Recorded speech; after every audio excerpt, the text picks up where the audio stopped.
Ganga wants to make his son realize the importance of the shrine and also the puja.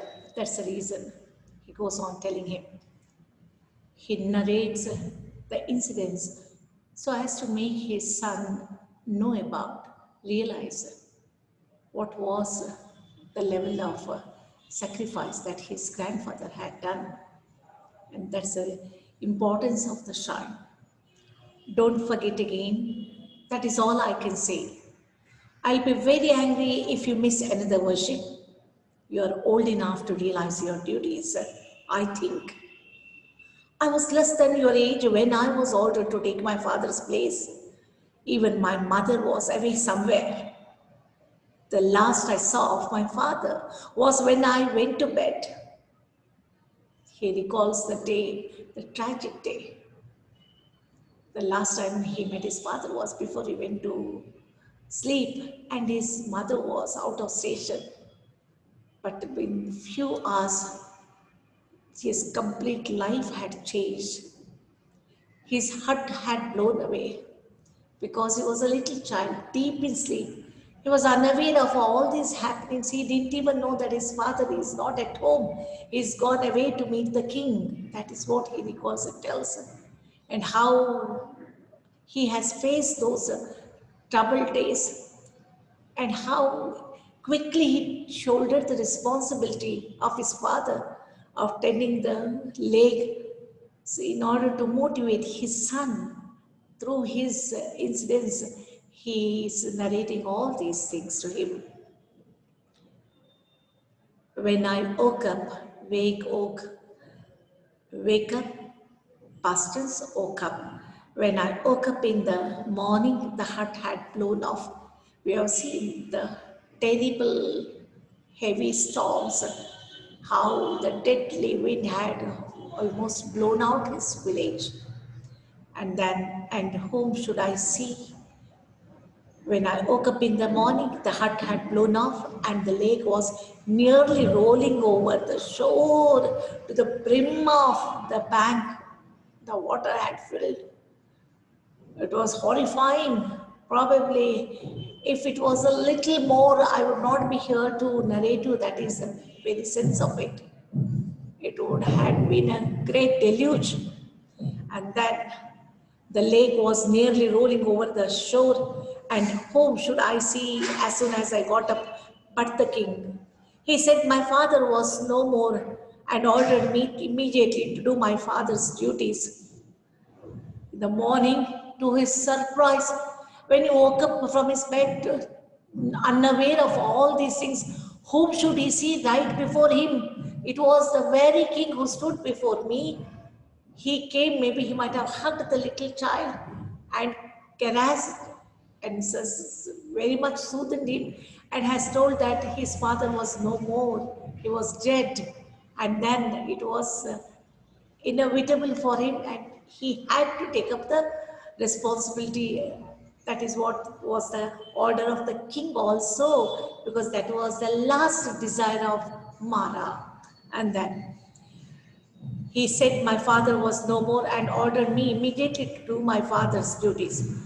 Soon after that, he built the shrine which looks over the lake, and on the day of dedication, he was himself present. ಅವರ ನೆನಪಿಗೋಸ್ಕರ ಈ ಗುಡಿಯನ್ನು ಕಟ್ಟಿಸಿದ್ರು. ರಾಜನೇ ಸ್ವತಃ ಈ ಗುಡಿಯನ್ನು ಕಟ್ಟಿಸಿದ್ರು. ಈ ಲೋಕಾರ್ಪಣೆ ಮಾಡೋಕ್ಕೋಸ್ಕರ ಆ ದಿನದಂದು ಅವರೇ ಸ್ವತಃ ಇಲ್ಲಿದ್ರು. It is such an honor to a common one. Mara is nobody. Rather, he was not even considered as a normal human being by his own village people. But today, the king had built a shrine.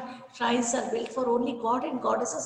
Otherwise, some extraordinary martyrs or the heroes. But here an ordinary man was dedicated. A shrine was dedicated to him for his incredible selfless sacrifice. And on the day of dedication, he was himself present. You see those two figures, son, the one on the top pedestal means Peter, the altar, And then on the top of the pedestal is the guardian goddess of the lake who had appeared in the dream of Mara. And the one immediately below is my father's. By the king's order, worship is performed on the evenings of every Tuesday and Friday.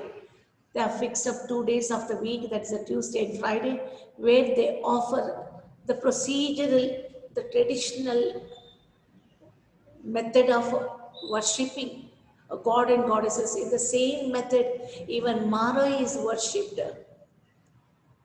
And then he's been an epitome of an angel because of his deed, not by himself, because of his deed. He's been very much an epitome of God. And then scores of people come from even distant towns for it. By now, the whole lot of the surrounding of this land is very familiar with this legend. They've heard about it. So they're very curious to see the lake, very curious to see the shrine. So there are scores of people who come and visit this shrine, especially the tourists also who move around. You must not miss a single one henceforth. That's a very important shrine, an important puja which cannot be missed out. You need to be here. That's the only devotion we can show to our father and your grandfather. That is how he goes on telling the significance of the shrine and the importance of being there and not missing out a single hour also of this single hour of worship of the shrine. The son very obediently agrees and accepts. Yes, father. Good boy, when I'm gone, you must watch over this lake. After you, your son. Now come into the shrine and see the worship. We can remember the scene has repeated now. This has happened with Mara telling it to his son. Now his son Ganga is once again passing on the very important instruction of taking care of the lake to his son and making him aware of their responsibility. This is how the play ends up.